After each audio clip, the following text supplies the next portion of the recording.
request everybody to take their seats, please. Do a dais photograph before we begin.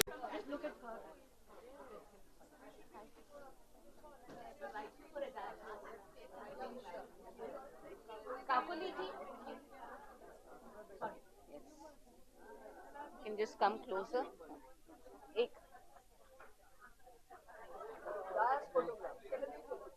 Could we invite you on the dais for a dais photograph? We'll do another one after everybody.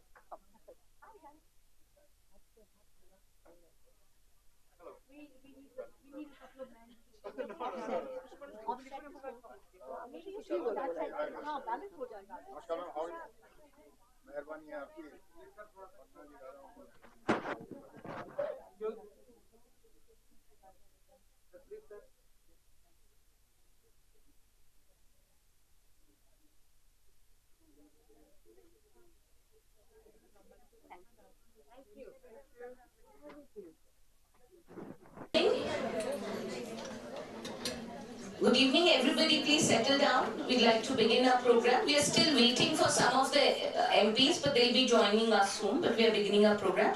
I'd like thank you all for coming, and it's a great day. I don't think that Flo has seen such a gathering of MPs before. So thank you. Let's have a round of applause for the people who've graced this occasion. I'd like to invite Dr. Jyotsna Suri to give a welcome address.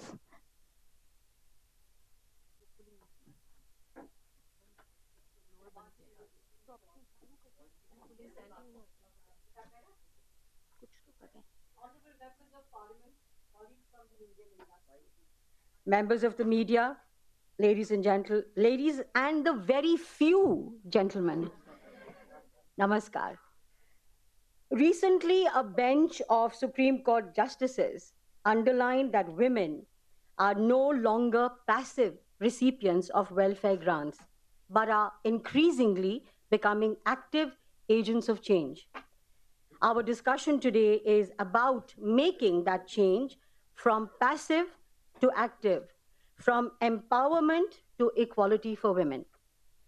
Real empowerment, which would lead to equality, will come only if women are economically independent, and in turn, that equality will ensure empowerment.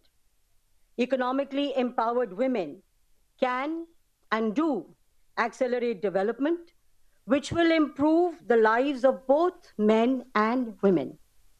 As a society, however, we must focus on awareness, education, skilling, and an equal opportunity for women. We need women at all levels to change the dynamics and for the equitable economic growth. Coming to the role of elected representatives, I quote Margaret Thatcher, who said, "In politics, if you want anything said, ask a man, excuse me, gentlemen. And if you want anything done, ask a woman." In India, of course, we've had several strong political women leaders, and as you can see, some of them are here with us. Friends, let's welcome them with a huge round of applause.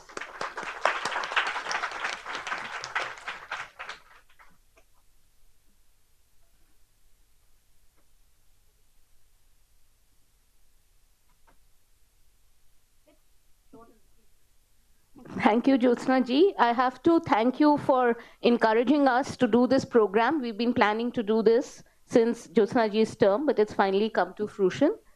So, and thank FICCI Forum of Parliamentarians for working tirelessly to put this together.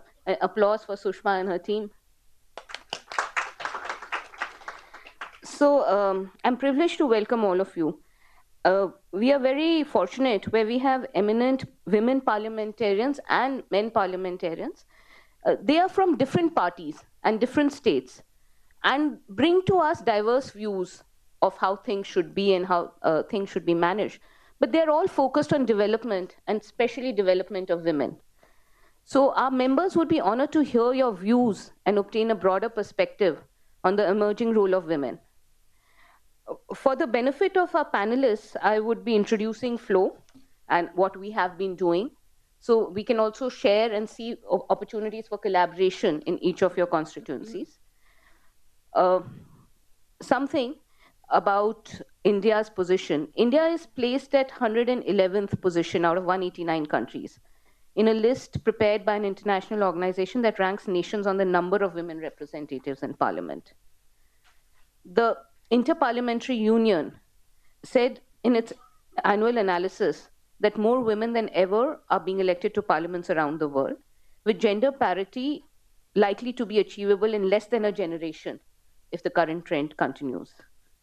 Women's representation in the parliament is important on the grounds of social justice, as also improved representations of women's interests, because there is, when women are taking decisions, there is some difference in the decisions they take based on their own experience and their own perception of what is required and their own experience as women. So it's very important to have equal representation. We are today, the purpose of the program today is to come up with share strategies and best practices by the eminent parliamentarians, the women and the men, so that we can create a path forward. At the end of this, we are recording this session. At the end of this, we would like to create a booklet with all the, compiling all these suggestions. And we would like to share that with everybody, because that would be something which is coming from the parliamentarians who are experiencing the problems at the ground level. So this would be, I think, a very valuable document. This is in a way a consultation about flow members and parliamentarians, people from the industry, to come up with some good suggestions, solutions for the standard problems that we face. Now, since I have been fortunate enough to get all of you together, I'm going to give a little presentation on flow and what we are doing, a brief presentation. So, all of you may be familiar with FICCI Ladies organization, but it is the oldest business women's chamber in India, started 32 years ago. Our mission is to promote economic empowerment and equal opportunity for women with the focus on economics. As Jyotsna ji said, unless you're economically strong, it's very difficult to get power in other fields. So we have, when we talk about women, we are talking of our members, of course. We empower them, help them get market connections, become better trained at various things. But we are also working at the grassroots, at middle level, and at policy level, and for women corporate directors as well. These are our chapters. We have 13 chapters, and then Delhi. So as you can see, we are widely distributed across the country. We carry out our activities through awareness programs, training, policy advocacy.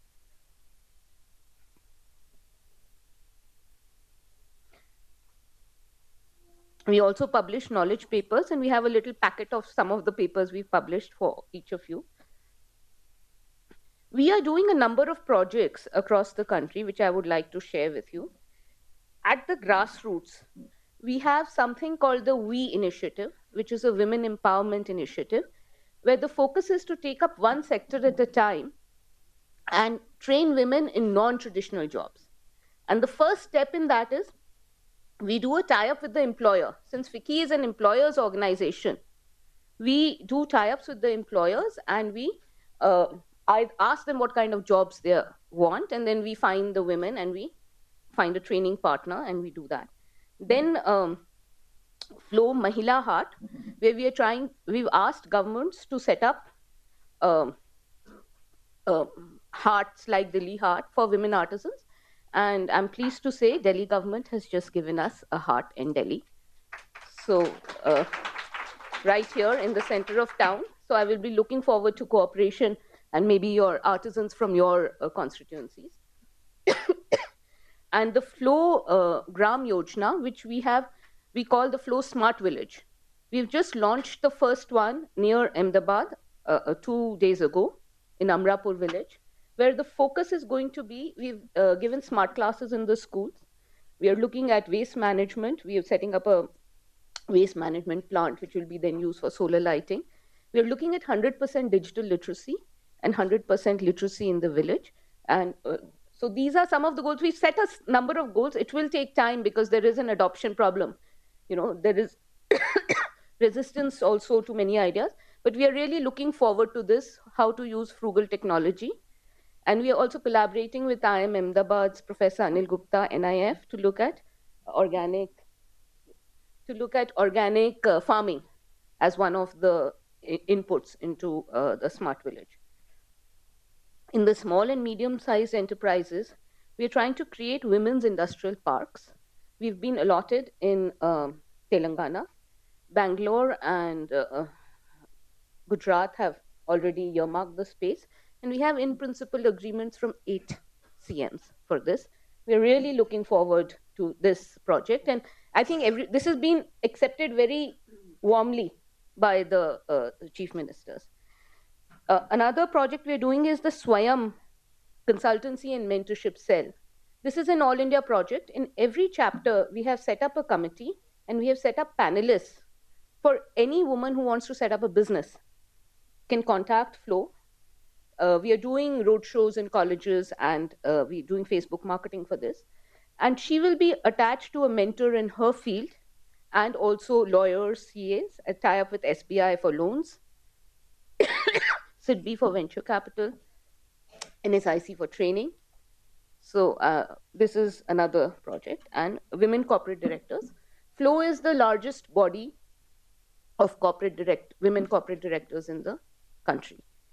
Many of them are sleeping directors, let's be frank.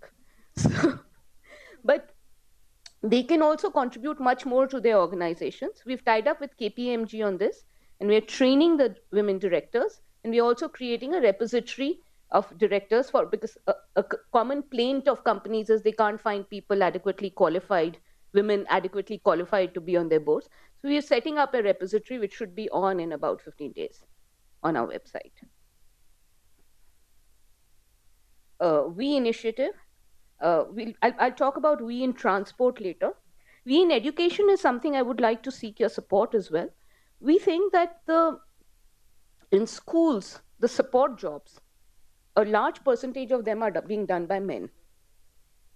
We think if these jobs are done by women, it's good for the safety and security of the children, and it's a good job for women. The jobs that we conducted a survey in many schools, and the jobs we've identified are security guards, administrative staff, bus conductors, and bus drivers. Bus drivers is, of course, a long haul. You need 7 years training before you can be a bus driver, because 2 years to get a license and 5 years experience. But for the others, we have started training, but we would like to recommend this, that even government schools or other schools should look at this as a policy, that they should have directly look at having more women employees as a measure of improvement in the safety of school. Telecom sector, we got the telecom giants. It is estimated that there are going to be 4 million more telecom jobs in the next 5 years. Most of the world, telecom manufacturing is done by women, but it's not so in India. So this is a good place for telecom manufacturers, and a lot of them are coming in. They should look at women factory workers. So this is something, and we had Airtel, we had Spice, we had AT&T, and they all came and committed to looking at this. But as such, this is another area we've started in. E-commerce. We have a lot of women artisans or women entrepreneurs who are producing many goods. And the standard problem they face is selling their produce. Market access, they are in the hands of middlemen, they don't get paid. So we are starting an initiative, initially with Snapdeal, to train women artisans and NGOs to list directly online onto portals like Amazon or Flipkart or Snapdeal. And so we'll be training them in digital literacy and listing. And this is something which can then create a direct connect. In China, you have this platform called Taobao, which has been doing this, especially in villages. not for women, but for men and women both. And it has reversed rural migration in many villages, because whatever you produce there, it can be picked up from there. And it's something that can be in our country, where both rural migration and these are problems, and access to market are problems. This could be a solution. So we are working at that. Flow women will be mentors, and we are also engaging students to be mentors to the artisans as a project. Some colleges like Amity have agreed to have their students as mentors.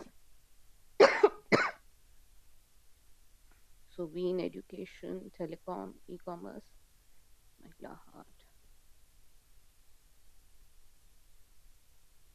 These are some advocacy points. There'll be a printout given to you. We are looking for certain things for the government to do. One is that we have to increase land ownership by women. Women in India own, depending on the states, in UP, there was a state which said women own 2.5% of rural land. In most states, it is something less than 10%.